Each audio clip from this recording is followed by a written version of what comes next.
Hello dear friend.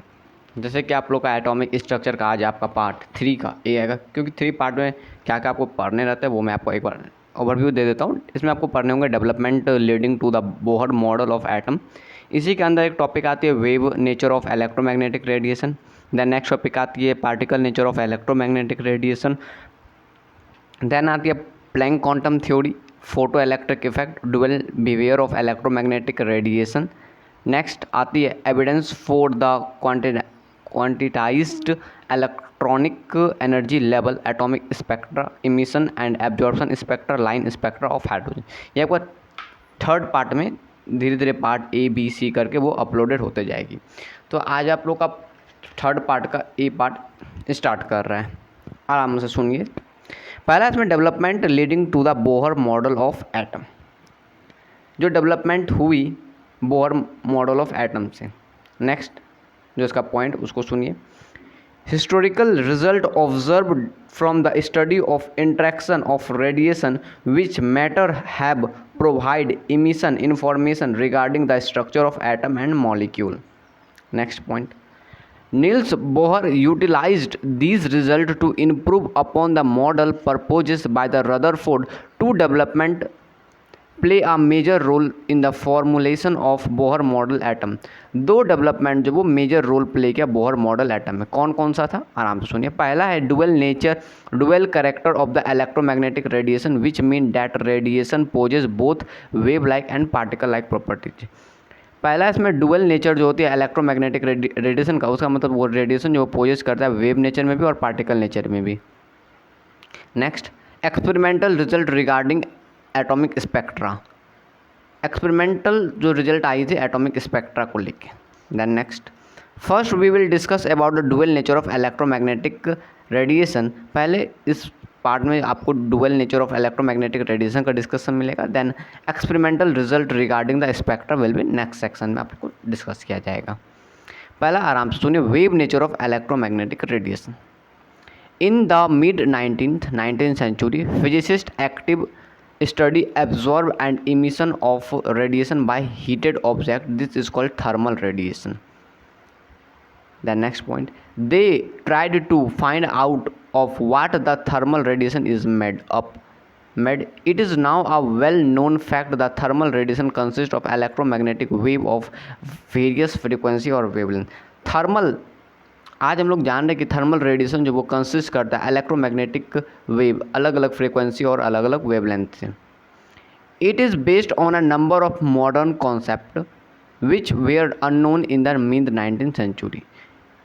Next, first active study of thermal radiation law occurred in 1850 and theory of electromagnetic wave and emission of such wave by accelerating charged particle was developed in the earlier 1870 by Maxwell, which experiment confirmed later by the Heinrich Hertz. Here we will learn some fact about the electromagnetic radiation. अब यहाँ पे हम लोग कुछ electromagnetic radiation कुछ fact है उसको सुनिए।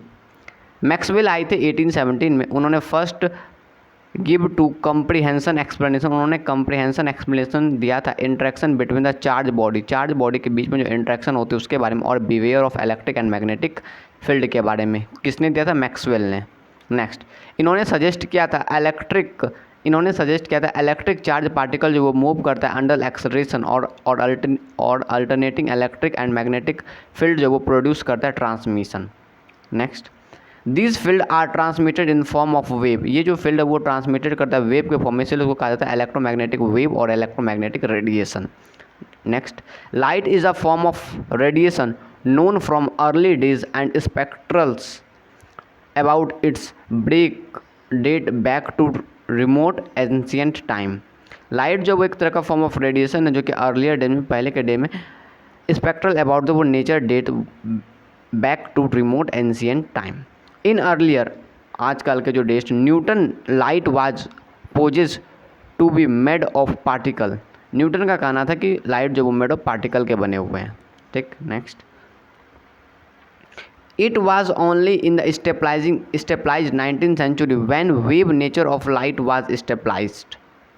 19th सेंचुरी में वेव नेचर ऑफ लाइट जो वो स्टेबलाइज किया हुआ। Maxwell was again the first to reveal the light wave are associated with oscillating electric and magnetic collector. Maxwell ने फिर वो रिवेल किया कि लाइट जो है वो एसोसिएटेड करता है oscillating electric and magnetic collector के। जैसे कि यहाँ पे आपको डायग्राम में भी दिख रहा होगा, ऊपर जो रेड कलर का वो इलेक्ट्रिक फील्ड कंपोनेंट है, ब्लू कलर का जो वो मैग्नेटिक फील्ड कंपोनेंट है। X direction, Y direction, Z direction में दिया हुआ। Calculation the electric and magnetic component of an electromagnetic radiation, this component have the same wavelength. इसमें जो वो same wavelength, same frequency, same speed, same amplitude होती है, but they vibrate in to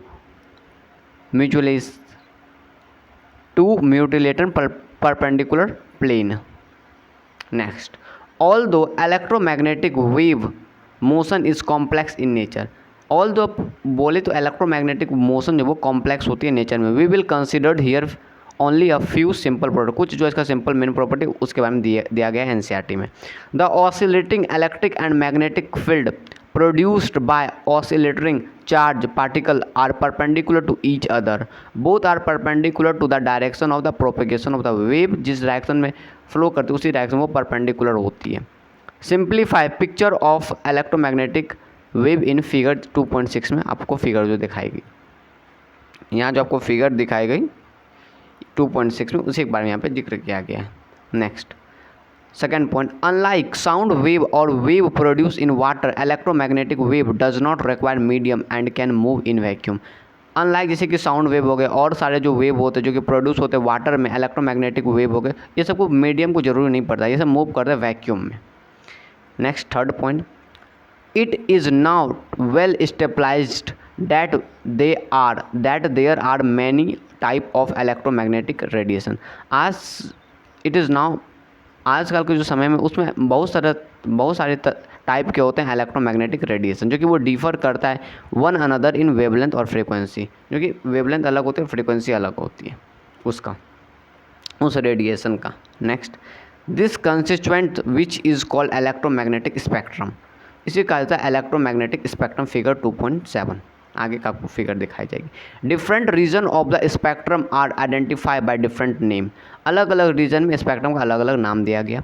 some example are radio frequency region around 106 hertz use for, इसको radio frequency region को use किया जाता है ब्रॉडकास्टिंग में। Microwave region around 1010 hertz use radar infra region, radar में। फिर इंफ्रा रीजन 1013 हर्ट्ज जो कि यूज होता है हीटिंग में। Ultra violet region around 116 hertz a compound of sun radiation. Different kind of unit use to represent electromagnetic radiation, अलग अलग तरह के यूनिट को भी रिप्रेजेंट करते हैं electromagnetic radiation. The radiation are characterise by the property, radiation का जो करेक्टराइज किया जाता है प्रॉपर्टी, नेम हो गए, फ्रीक्वेंसी हो गए, लैम्डा हो गए।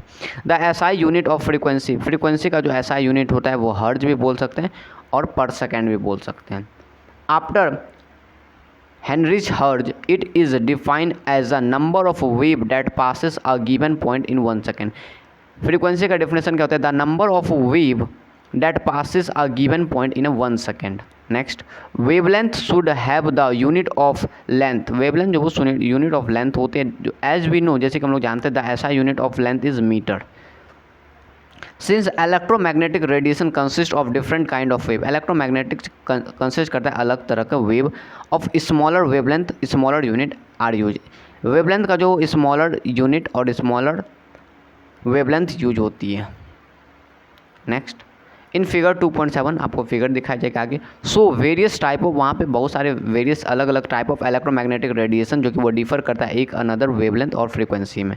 In vacuum all type of electromagnetic radiation, जितने भी वैक्यूम होते हैं उसका एक तरह के होते हैं electromagnetic radiation regardless of wavelength travel speed 3.8 10 to the power 8 metre पर सेकेंड टू बी प्रीसियस माना जाता है। This is speed of light, speed of light को हम लोग सिंबल होता है सी, कितना वैल्यू होता है 3.3 × 10⁸ मीटर पर second. The frequency, wavelength and velocity of light are related by equation C = V lambda. V यहाँ पे क्या है? फ्रीक्वेंसी है, लैम्डा क्या है? वेवलेंथ है, C क्या है? वेलोसिटी ऑफ लाइट है। The other commonly use quantise specialising in spectroscopy is wave number V। It is defined as number of wavelength per unit length. Wave number क्या होती है? Number of wavelength per unit length को हम लोग कहते हैं wave number. Its unit reciprocal of wavelength. इसका unit जो वो रेसिप्रोकल होता है वेवलेंथ, मतलब 1/m होती है, ठीक, किसका? वेव नंबर का। हाउएवर कॉमनली यूज हम लोग करते हैं centimetre inverse, not SI unit. ये एसआई यूनिट नहीं है। जैसे कि यहाँ पे देख सकते हैं बहुत सारे रे, gamma ray, X ray, UV ray, infra रे, wave, FM, radio wave, long radio wave, ये सारे वेवलेंथ है। फिगर में क्या लिखिए? The spectrum of electromagnetic radiation. Second में ऊपर का जो फिगर है ए वाले, उसमें दिया हुआ है the spectrum of electromagnetic radiation. B में आपको दिया हुआ है visual spectrum. The visual region is only a smaller part of the entire spectrum.